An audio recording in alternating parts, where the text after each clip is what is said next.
Bem-vindos a mais uma das nossas aulas de Flask. Hoje a gente vai falar sobre a preparação do ambiente de desenvolvimento. O que seria isso?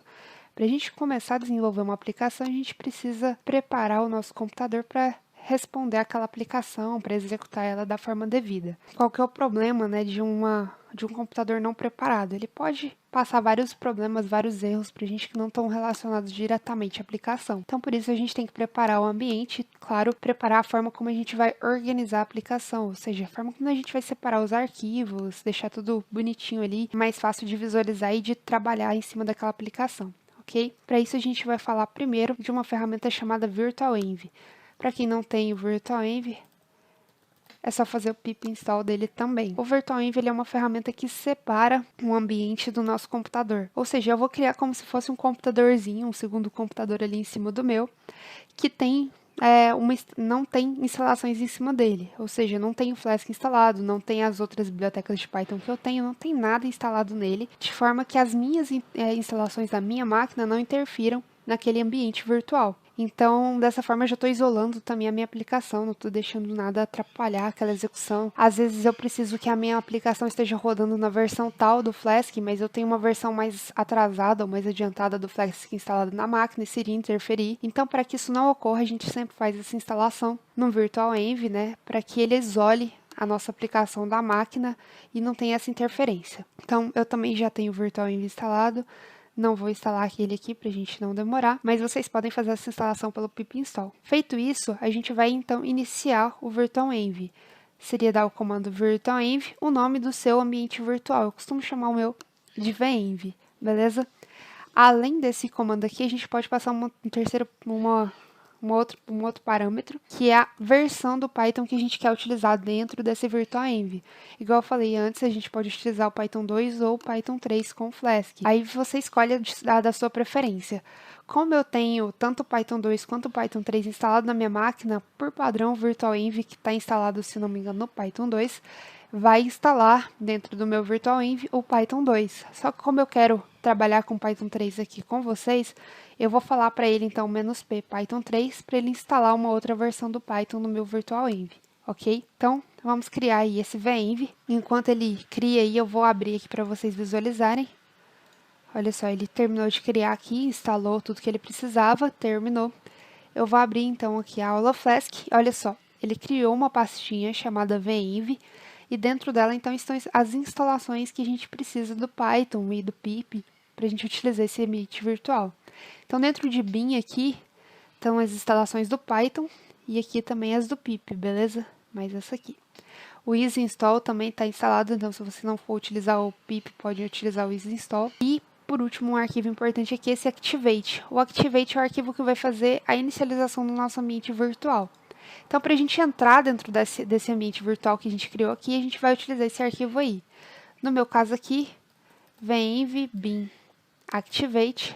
Esse pontinho aqui é o comando de execução aqui no Linux, no Windows pode ser diferente, mas é só ativar então esse ambiente virtual utilizando esse executável aí, o activate, beleza? Outro comentário, além disso, no do Windows pode ser que essa organização tenha alguns nomes diferentes. O bin é o padrão do Linux, mas no Windows pode ter um outro nome, mas é só vocês procurarem esse Activate aí, talvez ele também tenha um formato diferente, só que a ideia é a mesma, ok? Conseguindo, então, ativar esse ambiente virtual, ele vai notificar pra gente aqui, olha, entrei no ambiente virtual, tô no venv.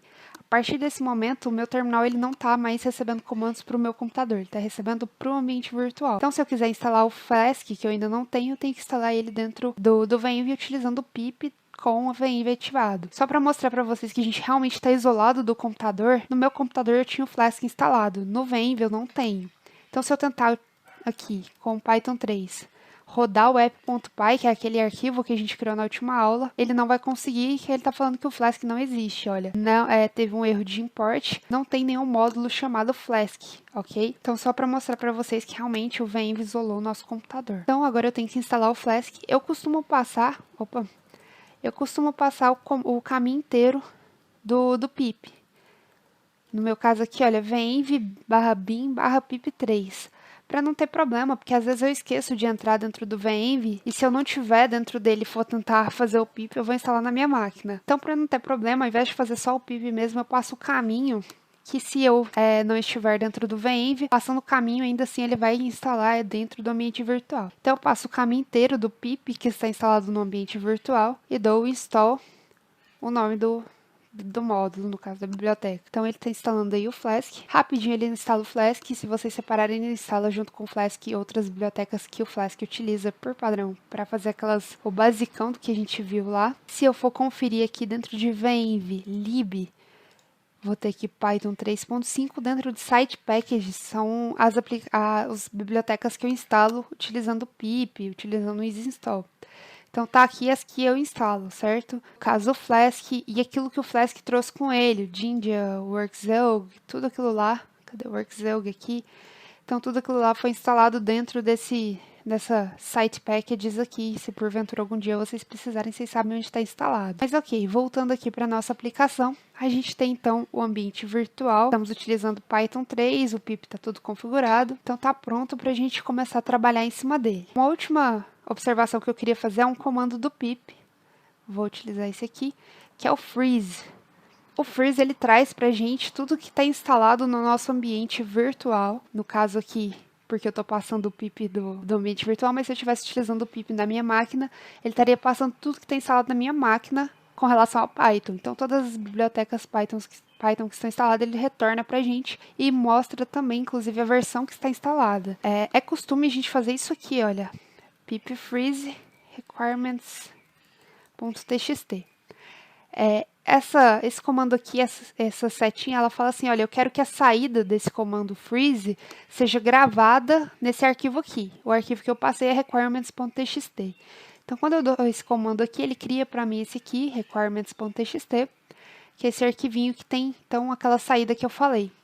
Feito isso, eu tenho já uma facilidade para mudar esse ambiente virtual, essa instalação de máquina. Ou seja, se eu mudar de computador e copiar essa aplicação em outro lugar, outra pessoa for me ajudar a desenvolver, se eu subir isso aqui para o GitHub e quiser disponibilizar para outras pessoas, para que elas não